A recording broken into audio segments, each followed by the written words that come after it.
tout le monde, je vous retrouve pour vous présenter ce que j'appelle un petit tuto de lecture VO. Alors qu'est-ce que j'entends par là? C'est tout simple. Quand on se lance dans la lecture en VO, ça peut paraître bête, mais on ne sait pas vraiment comment s'y prendre en fait, notamment avec le vocabulaire qu'on ne connaît pas. J'ai donc pensé qu'une petite démonstration pourrait vous aider. Le texte que je vais vous présenter est en espagnol, mais clairement ce que je vais dire ça s'applique à n'importe quelle langue. Il s'agit d'un conte tiré du deuxième tome de Cuentos para entender el mundo d'Eloy Moreno. Pour rappel, je vous avais présenté le tome 1 dans ma vidéo Lire en espagnol, 5 livres pour se lancer. Ne vous inquiétez pas, je vous mets le lien en barre d'infos si ça vous intéresse. Je précise que ce que je vais vous présenter est ma méthode. Il en existe bien sûr d'autres et peut-être qu'elle ne vous conviendra pas parce que ça reste toujours très personnel et subjectif, mais elle a fait ses preuves sur moi donc elle pourra forcément aider certains d'entre vous. On va donc se baser sur le conte El Halcón que no volaba. Désolée par avance pour mon accent que j'ai malheureusement beaucoup perdu. Alors dès le titre, le problème principal réside dans le mot halcón, qu'on ne connaît pas forcément. Pour moi, l'erreur c'est d'aller regarder tout de suite ce que ça veut dire.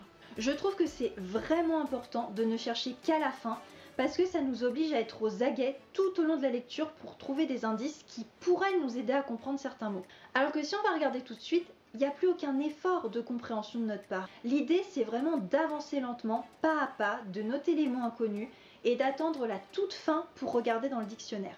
Si on a vu juste, on se sentira encore plus fier de notre lecture en VO. Si on s'est trompé, on aura tendance par orgueil à plus facilement retenir le mot. Du genre, alors lui, j'avais pas su ce que ça voulait dire dans tel livre, autant te dire que maintenant j'ai retenu. Et si on n'avait vraiment pas trouvé, on aura enfin une explication sans avoir baissé les bras. On va donc voir en pratique comment cette méthode fonctionne.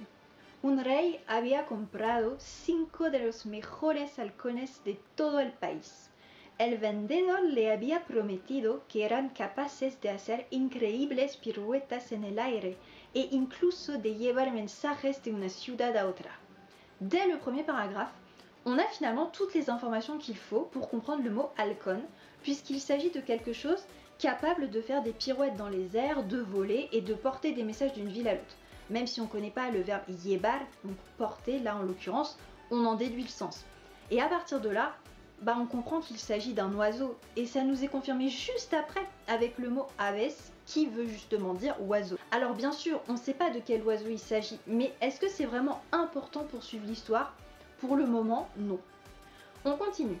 Las aves comenzaron a dar muestras de su capacidad de vuelo.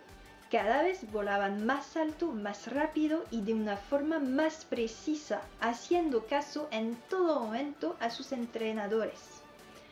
Ici, haciendo caso peut poser problème, mais il faut se poser des questions.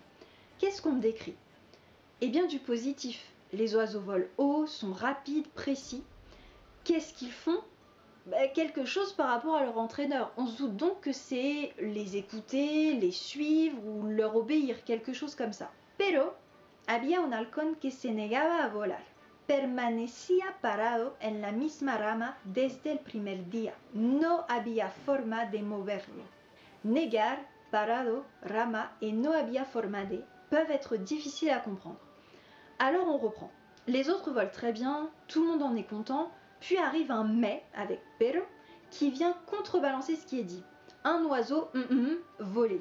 Donc par déduction, cet oiseau ne vole pas. Il reste sur la même depuis le premier jour bouger. Oui ok, il nous manque des mots, mais en gros, il ne bouge pas et reste au même endroit. On a le sens principal. J'avance dans l'histoire pour ne vous montrer au final que les phrases clés. Donc ensuite, le roi désespère et promet une récompense à qui parviendra à faire voler cet oiseau. Nombreux sont ceux à essayer sans succès, jusqu'à l'arrivée d'une vieille dame qui promet qu'il volera après qu'elle ait fait quelques courses au marché. Elle revient et d'un coup, l'oiseau apparaît dans le ciel avec les autres, rendant le roi fou de joie. Ce dernier, miró hacia abajo, hacia el árbol donde el animal había permanecido tanto tiempo y vio a la anciana sonriendo. Cette phrase nous aide à comprendre celle dans laquelle il nous manquait plein de mots au début. On comprend que l'oiseau était resté dans un arbre, et donc sur quelque chose dans l'arbre. Le roi demande à la vieille dame comment elle a fait, et sa réponse qui conclut l'histoire est En realidad no ha sido difícil, simplemente le he cortado la rama que lo sostenía. Elle a donc coupé quelque chose qui soutenait l'oiseau. Par déduction, quand un oiseau se pose dans un arbre, il se pose sur une branche. Donc on se doute que rama veut dire branche. On est parvenu à comprendre à peu près tous les mots et ceux dont on ne comprend toujours pas le sens ne nous ont pas empêchés de saisir le sens général. L'oiseau avait seulement besoin qu'on le pousse à voler en lui coupant sa branche. On notera aussi que le fait de ne pas savoir de quelle espèce d'oiseau il s'agit n'a pas été un souci dans l'histoire. On peut donc maintenant aller vérifier les mots dans le dictionnaire. Un halcón, c'est en réalité un faucon. Hacer caso veut dire obéir, negar, refuser, parado, arrêté ou debout, no había forma de, il n'y avait pas moyen de, et rama, branche. Finalement, on n'était pas très loin, grâce aux questions qu'on s'est posées et aux déductions qu'on a faites. Être actif comme ça, durant sa lecture, c'est vraiment pour moi l'une des clés pour réussir à lire en VO. Voilà, j'espère que cette vidéo vous aura un peu aidé. N'hésitez pas à partager votre méthode de lecture VO dans les commentaires afin de vous aider aussi entre vous. Sur ce, je vous dis à très vite dans une prochaine vidéo. Hasta luego!